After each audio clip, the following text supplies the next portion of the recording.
Election commission کو خط لکھا گیا ہے. فواد چوہدری صاحب نے اپنے 2 صفحوں کا جو خط ہے وہ لکھا ہے. یہ تمام پارٹیز جو ہیں مختلف نشان رکھتی ہیں اور اب اگر یہ اکٹھی ہو گئی ہیں تو ان کو ایک نشان الاٹ کیا جائے اور وہ نشان ہے لوٹے کا، تاکہ لوگوں کو آسانی رہے.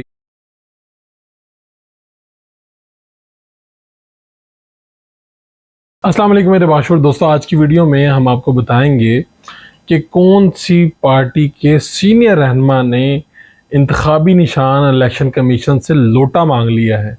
وہ کون سی پارٹی ہے، کون سے سینئر رہنما ہے اور یہ کیوں مانگا گیا ہے یہ الیکشن کمیشن سے 23 جون کو خط لکھ کے باقاعدہ. اور دوسرا ہم آپ کو بتائیں گے کہ پنجاب میں ایک نشست نون لیگ نے واضح طور پہ اشارہ دے دیا کہ ہم وہ ہار جائیں گے. رانا ثناء اللہ صاحب نے یہ بیان دیا، یہ کہاں کی نشست ہے اور کون سی مد مقابل کون سا ایسا امیدوار اتنا پاورفل ہے کہ رانا ثناء اللہ صاحب کو یہ بیان دینا پڑا اور وہ کسی اہم شخصیت کا داماد ہے. اسی طرح ضمنی الیکشن میں اس سے پہلے ایک داماد جو بڑے پاورفل انسان کے اور کے داماد تھے، وہ بھی کیسے جیتے تھے. یہ ساری باتیں آج کی اس ویڈیو میں کریں گے. آپ اگر چاہتے ہیں کہ مستند خبریں اور تجزیے آپ سن سکیں باقاعدگی سے تو آپ میرے چینل کو سبسکرائب کر لیں اور میرے فیس بک پیج کو فالو کر لیں. تو آپ اس ڈیٹیل میں جاتے ہیں کہ یہ جو میں نے باتیں کی اس کی ڈیٹیل کیا ہیں. سب سے پہلے تو الیکشن کمیشن کو خط لکھا گیا ہے اور خط بڑا دلچسپ ہے، 2 صفحوں پر مشتمل ہے. اور یہ خط جو لکھا ہے یہ پاکستان تحریک انصاف کے سینئر نائب صدر جناب چودھری فواد حسین یعنی فواد چودھری صاحب نے لکھا ہے. اور اس خط میں انہوں نے لکھا ہے کہ جو ایک اتحاد بن رہا ہے سیاسی، اس اتحاد کو یہ جو الیکشن ہو رہے ہیں ضمنی 20 سیٹوں پہ پنجاب پہ، یہ الیکشن جو ہے اس میں ٹرن آؤٹ مناسب رہے، یہ الیکشن اچھی طرح سے ہو، لوگوں کو اعتماد رہے، تو آپ جو ہے کس کو لوٹے کا انتخابی نشان دے دیں. یہ ساری باتیں میں بتاتا ہوں آپ کو. پہلے تو آپ جانتے ہیں کہ فواد چوہدری صاحب جو ہیں وکیل ہیں اور بڑے ہی ووکل رہنما ہیں. اس سے پہلے پاکستان پیپلز پارٹی اور مشرف صاحب کے ترجمان رہ چکے ہیں، یوسف رضا گیلانی صاحب کے ترجمان اور مشرف صاحب کے ترجمان رہ چکے ہیں. آج کل وہ جہلم سے MNA ہیں اور ابھی وفاقی وزیر اطلاعات بھی رہے ہیں.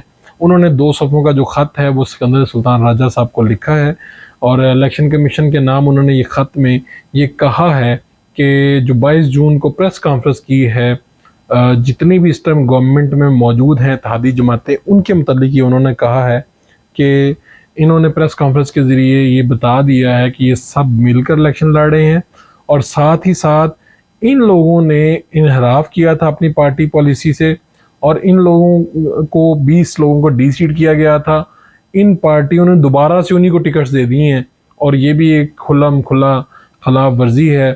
اور دوسرا انہوں نے ایک نقطہ بیان کیا، انہوں نے کہا یہ تمام پارٹیز جو ہیں مختلف نشان رکھتی ہیں اور اب اگر یہ اکٹھی ہو گئی ہیں تو ان کو ایک نشان الاٹ کیا جائے اور وہ نشان ہے لوٹے کا، تاکہ لوگوں کو آسانی رہے گی. فواد چوہدری صاحب نے اپنے 2 صفحوں کا جو خط ہے وہ لکھا ہے اور ساتھ میں انہوں نے یہ بھی لکھا ہے، یہ آپ یوں سمجھیں کہ ایک بڑا ہی لطیف یا ایک طنزاً ایک خط لکھا گیا ہے الیکشن کمیشن کو اور یہ انہوں نے خود اپنے ٹویٹر پہ بھی شیئر کیا ہے. اب بات آ جاتی ہے ذرا ایک سیٹ کی، جس سیٹ کا میں نے آغاز میں ذکر کیا تھا. وہ سیٹ ہے پنجاب کی، ایک ضمنی الیکشن کی ایک سیٹ ہے جس پہ رانا ثناء اللہ صاحب نے اشارہ کیا ہے. یہ سیٹ ہے فیصل آباد کی اور اس پہ ایک بہت ہی تگڑی شخصیت ہے، ان کے داماد الیکشن لڑ رہے ہیں. اب مجھے نہیں پتا کہ یہ اندرون خانہ کیا چل رہا ہے، لیکن رانا ثناء اللہ صاحب کا جو اشارہ ہے وہ تو کچھ اور ہی پتہ دے رہا ہے. اس سے پہلے میں آپ کو بتاتا چلوں کہ پاکستان تحریک انصاف کے ایک امیدوار ایک نہایت تگڑی شخصیت کے داماد تھے اور انہوں نے پھر کیا کیا، جو الزام لگاتے ہیں مخالفین وہ بڑے دلچسپ ہیں. یہ تھے سیالکوٹ سے بریار فیملی کے جو ہیں احسن سلیم بریار، انہوں نے الیکشن لڑا تھا اور سبحانی فیملی جو کئی دہائیوں سے جیتتی آ رہی ہے سیالکوٹ میں، ان کو ہرا دیا تھا. یہ ایک بہت ہی زبردست الیکشن تھا پاکستان تحریک انصاف کے لیے. اس کے علاوہ وہیں پر تحریک انصاف سیالکوٹ میں ضمنی الیکشن قومی اسمبلی کا ہار چکی تھی، لیکن ضمنی الیکشن میں صوبائی اسمبلی کا الیکشن کیسے جیتی. ان کے جو سسر ہیں وہ اس وقت کے وزیر اعلیٰ عثمان بزدار صاحب کے پرنسپل سیکرٹری تھے، ان کا نام طاہر خورشید تھا. اور یہ ان کے مخالفین الزام لگاتے ہیں کہ انہوں نے گڑبڑ کی، ترقیاتی اسکیمیں دیں، سب کچھ کیا اور اس کے بعد وہاں پر ہر جگہ کہہ دیا کہ جیتنا تو انہوں نے ہی ہے، جس کے نتیجے میں ان کی جیتنے کے امکانات، اس میں کوئی شک نہیں کہ احسن سلیم بریار نے بہت اچھا الیکشن لڑا تھا، انہوں نے پارٹی کے سارے دھڑوں کو ملا لیا تھا، سب کچھ کیا تھا، لیکن بہرحال یہ اپنی جگہ پہ ایک الزام ہے جو آج تک ان پہ لگتا ہے، اور میں نے اس پہ ان سے سوال بھی پوچھا تھا، انہوں نے بتایا تھا کہ ہاں وہ میرے سسر ہیں، لیکن انہوں نے مجھے کوئی فیور نہیں دی۔ اگلی دلچسپ بات یہ ہے کہ مجھے وہیں سے کسی نے بتایا تھا کہ ان کے سسر نے ہی ان کو مشیر وزیر اعلیٰ پنجاب، یعنی کہ اس وقت کے وزیر اعلیٰ پنجاب عثمان بزدار کا مشیر بنا دیا تھا، اور یہ نوٹیفیکیشن انہوں نے عثمان بزدار صاحب کے ساتھ سیٹنگ کر کے فوری طور پہ جاری کروا دیا تھا۔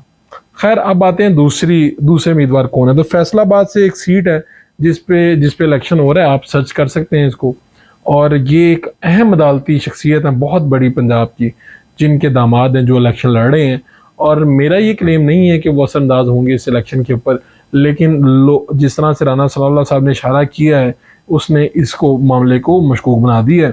وہاں پہ ایک سابق صوبائی وزیر مد مقابل ہیں جن کے اور دونوں طرف تگڑے لوگ ہیں، دونوں طرف جٹ برادری ہے، اور جو نوجوان ہیں ان کے جو والد ہیں وہ بھی اسپیکر پنجاب اسمبلی رہے ہیں، اور ایک تگڑا خاندان ہے۔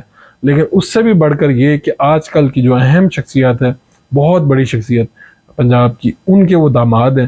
اسی وجہ سے رانا ثناء اللہ صاحب نے یہ اشارہ کیا ہے، اور ماضی تو یہی بتاتا ہے، تاریخ تو یہی بتاتی ہے کہ جب آپ کسی اہم شخصیت کے داماد ہوتے ہیں تو چاہتے نہ چاہتے ہوئے لوگوں پر اس کا اثر آتا ہے، اور آپ زندگی الیکشن جیت جایا کرتے ہیں۔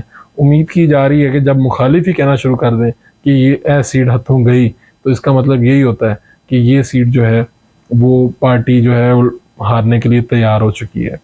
اس کی جو پس پردہ محرکات ہیں وہ آپ سب خود سمجھ سکتے ہیں اور سوچ سکتے ہیں۔ اپنے میزبان فاروق بڑائچ کو اجازت دیجیے۔